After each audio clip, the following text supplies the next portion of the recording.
Hello and welcome back to the channel. My name is Dan and I'm here to bring you another FPL video.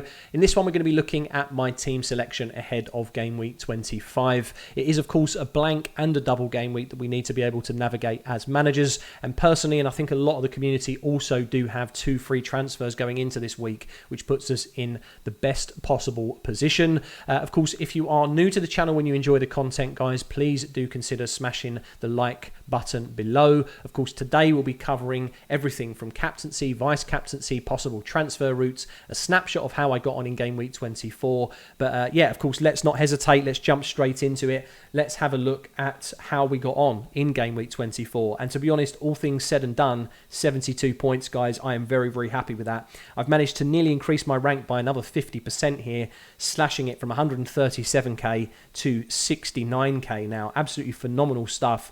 I really didn't expect to get into the 100k this quickly after the World Cup, to be honest. It has been pretty much back to back green arrows, except for game week 23, where I did have about a 20k drop. But yeah, just lots of things to talk about really here in terms of who's propelled my rank, or the key kind of players and components as to why I got the green arrow. It's really Estepinian, Fernandes, maybe a bit of Grealish as well, and just some of the Arsenal guys combination as well. So Estepinian, first of all, clean sheet banked after 62 minutes, managed to pick himself up 2 bonus points as well, of course, because Fulham did get that late goal and won the game 1-0. So that meant Estepinian still came away with 2 bonus points even after only playing 62 minutes, and Lamptey come on for him. So very happy that he scored those amount of points for me, because if he would have stayed on for the 90, a 2-pointer for him definitely wouldn't have meant such a green arrow for me. Of course, Bruno Fernandes was one individual that a lot of people had sold, either going back to Kevin De Bruyne last week for the double,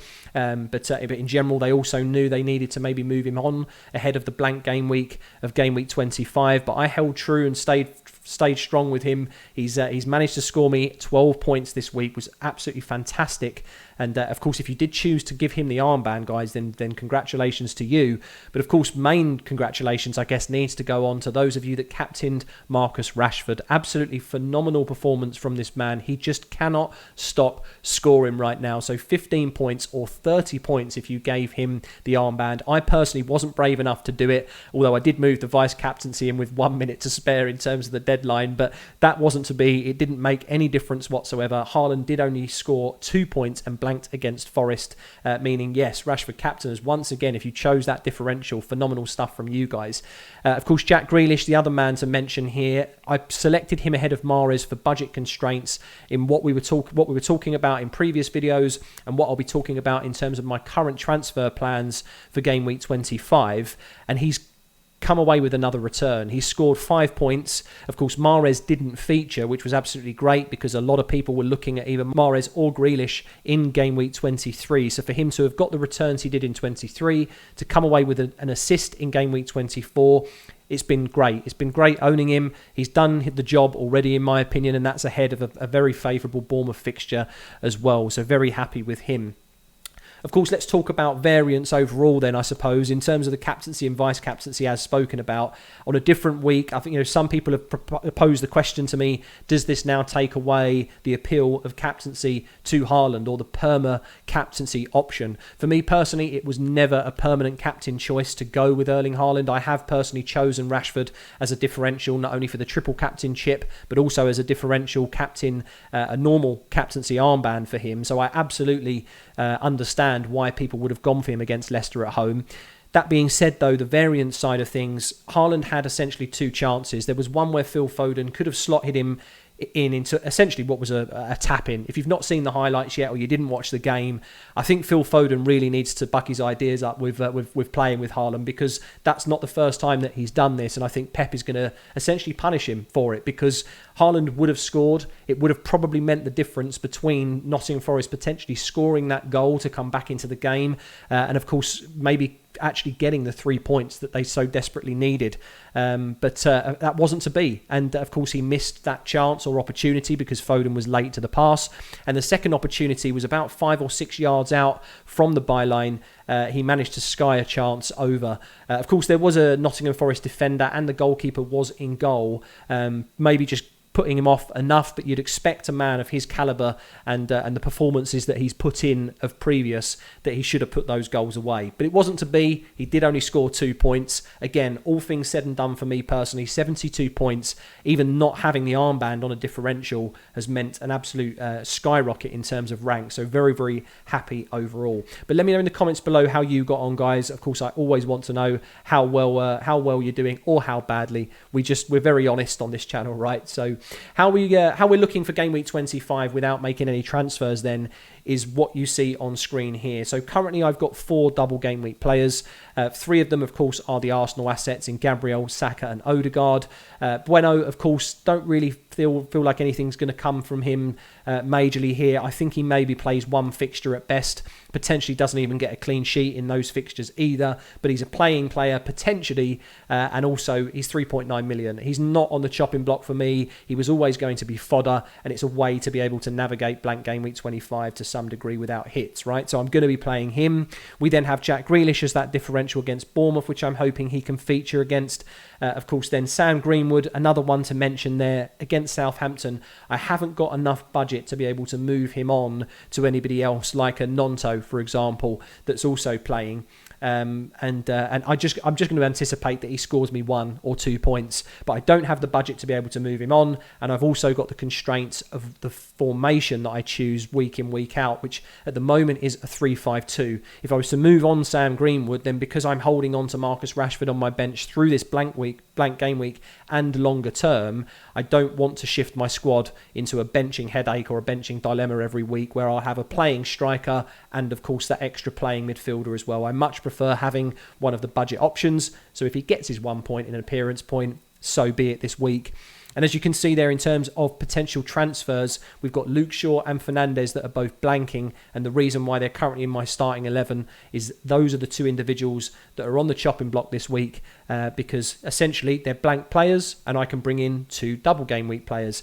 And that leads us on to those transfer plans then. So it's unchanged from what I've shared previously on the previous team selection and talking on live streams and just in general, the transparency I've given the community on my plans.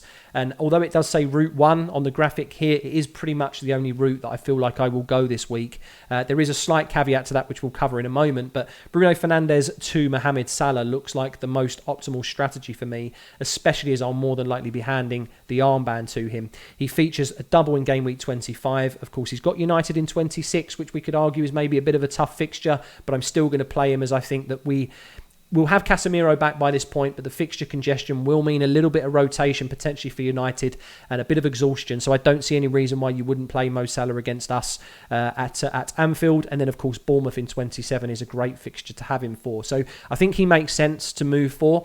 But, of course, in order to do that, I need to free up just a slight bit more budget. And the obvious option for me here, I think, is to go Luke Shaw to Tarkowski. I could potentially go to a Wolves defender if I prefer that route, but I just think that Tarkowski offers that clean sheet potential, especially against Villa at home. And also his XG numbers have been absolutely fantastic against Sean Dyche, as part of Sean Dyche's team so far, as opposed to when he was managed under Lampard. I think the statistic is something crazy, like under the 270 minutes that Dyche has managed Everton for, Tarkowski's already registered a higher XG across those 3 games than he did across, I think it's something like 10 to 15 games total that Lampard managed him for. So I feel like that's a no-brainer. He's a budget option. I can get to play him in game week 26 against Forest, meaning that I opt to bench Trippier more than likely against that tricky Manchester City fixture. And essentially they've got a game in game week 28 as well, Everton, that's guaranteed. So he's a playing player in what looks to be quite a difficult blank to navigate without chip usage so far. So I feel like it just makes sense. It ticks the boxes I want to, both short term and long term. Blank player for a double game week player. But let me know your thoughts below on what you think of these 2 transfers and, of course, what your plans are ahead of game week 25, guys. And then we'll have a look at just a quick snapshot, something I don't usually do, but just something I want the community to be aware of, and just in general something to consider if you're new to watching FPL content, is that, of course, it's the Premier League is the focus point for fantasy, but we do, of course, have clubs in European fixtures, domestic cup fixtures and so on that sometimes get overlooked in terms of early transfers. And because I think think Liverpool, where they've looked like they've kicked on in the past few games, let's be honest, they look like they're coming back to form. They've had some key members return back from injury, like Virgil van Dijk from a defensive point of view. Of course, they've had Firmino and Jota return as well also. So they're looking like, back to the full strength squad that you'd expect Liverpool to have. And of course, this means that when they double in game week 25, a lot of managers are probably going to flock to bringing them in. That being considered, there is a fixture we need to be aware of, and that is against Real Madrid in the midweek. So just be aware that if you are looking at early transfers, there is every potential that an injury or something can happen to that individual that you're transferring in. So maybe it's worth just holding fire a day or two, unless of course your budget is so tight to the point where you need to make that early transfer, then I don't mind it so much. But just something to consider. And then of course, Leipzig also play Manchester City in midweek, which, okay, Manchester City aren't doubling, and potentially players are looking, or managers are looking, to sell Manchester City assets rather than buy them for game week 25. It's just something else to consider. If you don't have bench cover, or you need some funds to free up, essentially even the KDB to the Salah swap might become quite obvious should KDB, for example, get injured and you're a little bit hesitant. So just something to consider. Sometimes these fixtures do help make your decisions for you, and it's just something that, in terms, as I say, in terms of the FPL world, not everybody takes this into consideration, and something I wanted to raise ahead of game week 25. Then we'll have a look at how the team would shape up then if my transfers did go ahead as planned, and that is Tarkowski and Salah. So let's have a look at how the squad lines up then. We've got Kepa, we've got Tarkowski, Gabriel and Bueno. Of course, Kepa against Tottenham isn't the most ideal fixture, but I genuinely think that save points could definitely come into the mix here. Am I expecting a clean sheet? Not at the current rate that Chelsea are playing, if I'm honest, but I feel like I've got the most out of Kepa in the early days of owning him since the World Cup. So to be honest, it balances out longer term, and I'm still happy to play him ahead of Danny Ward, who faces Arsenal.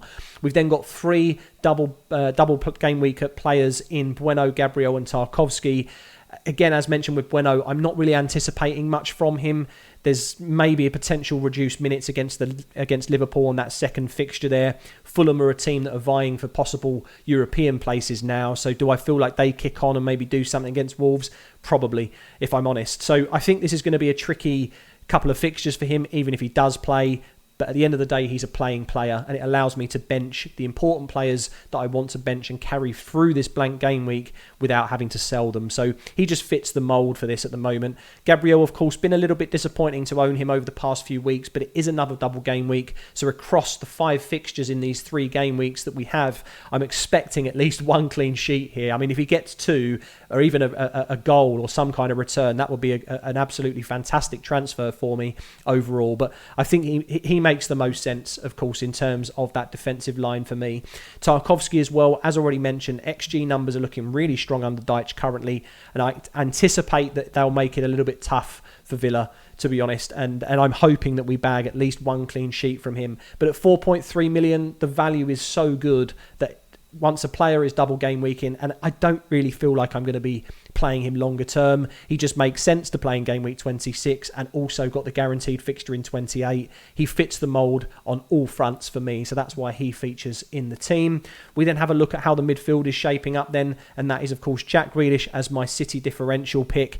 Hopefully he does play against Bournemouth here. He has had the most consistent starts we've seen from him since signing for Manchester City, which I do think is a great sign. We'll have to see how he gets on against Leipzig if he is started, but I think one of the positive situations for Grealish at the moment is that if Phil Foden would have assisted that Haaland chance against Forest, I think his minutes may have been a little bit at risk or reduced with Foden's return. But I genuinely believe that he's probably going to be in Pep's bad books now, because that was an absolute hospital pass. He should have passed it a lot earlier, and I think that Jack Grealish should keep and maintain his position because he's playing really well. So hopefully that still turns out to be a playing player for me and a differential as well to boot, which would be absolutely fantastic.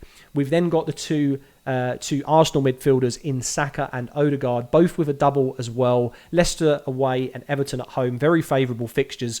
And the captaincy armband is very, very close call for me. Even though I'm bringing Mohamed Salah in, that Leicester and Everton fixture, they look really, really good. Also, so do the Crystal Palace and Wolves fixtures as well. But the captaincy and vice-captaincy is definitely going to be close between Saka and Salah. Yeah, Mohamed Salah would be the second transfer in for me for Bruno Fernandes. Double game weeker. And also, yeah, as mentioned, in game week 26, does have that slightly tricky fixture against Manchester United. But it is at Anfield. I think in the way that Liverpool are playing and from an attacking point of view now, and also the defensive slips that United have had recently, I still think it makes sense to play him against us in game week 26. So it's not just a short term, only for the double game week transfer. I think he also provides enough threat and value over the next few weeks to play him as well. We then look at my front three. There is a slight disappointment here, of course, that because of the budget constraints here, I think I'd be left with 0.2 in the bank here if I did go for the Tarkowski and Salah moves. Unfortunately, I'm not able to upgrade Greenwood in any way, but as I mentioned earlier, it would mean shifting my formation from a 3-4-3 potentially, from a 3-5-2 to a 3-4-3 more regularly, giving myself potential benching headaches, which I don't want longer term. So I think I'm just happy with him just picking up the appearance point. I don't need to try and navigate for a -4 to try and get a playing player in. Maybe, Mohamed Salah is a Gakpo instead, for example, and I try to manipulate a stronger starting 11. But overall, I think it makes more sense to keep the 4 points in the bag, as I think a lot of other managers will try to use hits to navigate this, so I'm already ahead of the game there. And of course, Salah is a formidable asset in himself, so I just think owning him and Tarkowski makes the most sense here. Then, of course, Haaland and Kane. Haaland, I mean, he's pretty much 100% owned, right, in terms of most ranks, or most active manager ranks, I would say. So what he produces against Bournemouth, I think, doesn't really matter. I don't think he comes into the captaincy shout here because we've got double game week players in Saka and Salah.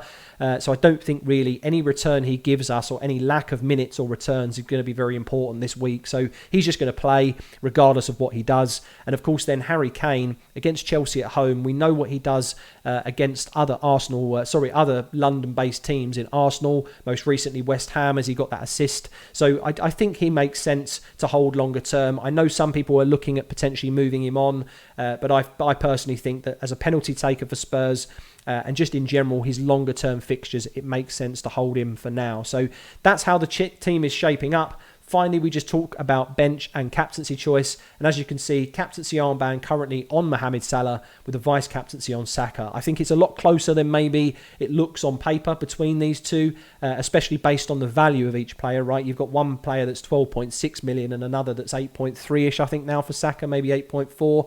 But genuinely, I believe that Liverpool are going to be on a bit of a resurgence run, and against Crystal Palace and Wolves at home, I just feel like they look like the better fixtures overall for Mo. So that's why he just edges it for me.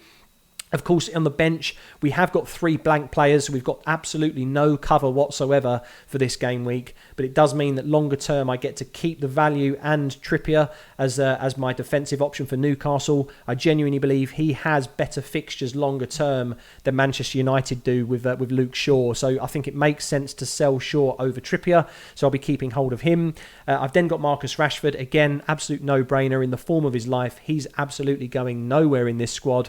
And Estepinian as well, somebody that is a differential in this squad, but of course with the double game week, or potential double game week should I say, of game week 27, as that is slightly at risk, I think it makes sense again to hold him through that and only navigate away from him potentially on blank game week 28 should it come to that. Of course, the only playing player that I have as a possible option is Danny Ward. I don't anticipate that Kepa has any reason to miss this Tottenham game though, so I don't think he'll come into the equation, but he has got a very tough fixture with Arsenal at home this week anyway. So if Kepa for some reason gets rotated, or doesn't make the cut for fitness reasons, whatever it may be, then at least I have a playing keeper, right? So not the strongest 11 this week for me, and I am anticipating that there potentially could be a little red arrow here, just because there will be managers that navigate this with chip usage and will have a much stronger squad than me. But I genuinely believe that by not taking the -4 and using my 2 free transfers, this is the best possible team that I can get to. But let me know in the comments below what your transfer routes are, maybe what you would suggest for this team as well, guys. I always try to reply to every single one of you, so feel free to do that. Then the last couple of points before we close the video, then we've got my mini league. I don't really know what to say here other than please FPL Link community, do not let me win my own mini league. A few people have asked what happens if I do, and I will be giving a prize to the runner-up. I'm not going to obviously just reward myself for winning my own league. That's just absolutely pointless. But you guys cannot let me win this. I don't know how, but I've managed to jump to third in the league now. I'm only 4 points behind the leader of Jan Aigner. He's taken the top spot from FPL Boo Boo, but it's literally by only 1 point. So please, guys, let's step it up now. Let's not let me win my own mini league. Please feel free to join it in the description below. There's the code and the auto join link as well if you're new to the channel. But yeah, absolutely. Let's kick that on to the back end of the season now, guys, and get somebody crowned champion that isn't me. And of course, then the last but not least bit of information we'll talk about is the Content Creator League, courtesy of FPL Gameweek. This isn't actually a full league that exists. This is just a culmination or a mock league from FPL Gameweek. It's a third-party website that essentially puts everybody that creates content from Twitter or YouTube into one mock league, and it's just a way of, in terms of a measuring stick, really, to measure how you're competing against the creators of this world. And I've jumped up to now 11th in this league. I'm very, very close now to FPL Nymphrya. We've got, of course, Ross and Harry still absolutely smashing it in the top 4 there. But I'm really confident now. I think at some point I was about 100, maybe 150 points behind Ross at one stage at the beginning. And to be able to close that gap now to just 43 points. If you do watch this channel, Raptor, then I'm telling you, mate, I'm coming for you, because I think we're about even on terms of chip usage, but I'd absolutely love to be able to get into the top 5 of these very formidable and, as I say, veteran content creators. It'd be fantastic to get myself into the mix. But like I say, selfishness out aside, of course, for yourselves as well, if you do want to measure and how you kind of fare against these individuals of the FPL content creator world, then just head on to FPL Gameweek, third-party website, and there's a content creator league, and it will automatically position your team into that league. So feel free to check that out. But that is pretty much going to wrap up the video, guys. So thanks very much for tuning in to the content. As always, if you are new to the channel and you enjoyed the content, then consider subscribing to me, of course. If you enjoyed the content here as well, then don't forget to smash that like button below before you leave. And finally, there will be a deadline stream on Friday evening. So if you wasn't aware, this deadline is a Friday night this week. So feel free to tune in for that, where I'll be answering all your dilemmas live and transfer options to help you navigate this week. And of course, yes, thank you once again for watching the content, guys. Fantastic amount of support for the channel as always, guys. And I will see you hopefully in that live stream or another video soon, guys. Take care for now.